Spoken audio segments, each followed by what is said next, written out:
দোকানের ছাউনির টিন খুলে ভেতরে ঢুকে দুঃসাহসিক চুরি, সেই দৃশ্যই ধরা পড়েছে সিসিটিভি ফুটেজে। শুক্রবার সকালে দোকান খুলতেই মালিকের চক্ষু চড়ক।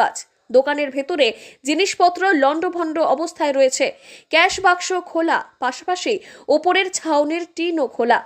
ক্যাশ বাক্সে রাখা নগদ টাকা খোয়া গিয়েছে বলেই সূত্রের খবর। এরপর খবর দেওয়া হয় ধূপগুড়ি থানায়। কি হয়েছে? সকালে উঠে দোকান খুলে কি দেখলেন? সকাল উঠে দোকানে খুলে দেখলাম দোকানের ভেতরে সব লণ্ডভণ্ড, ক্যাশ বাক্স ভাঙা। তারপর পেছনে ফিরে দেখি যে আমার দোকানের টিন খোলা, প্রায় 30-35টা স্ক্রু খুলে টিন খুলে চোরের দল ঢোকে। একজন চোরকে সিসি ক্যামেরার ফুটেজে দেখতে পেলাম।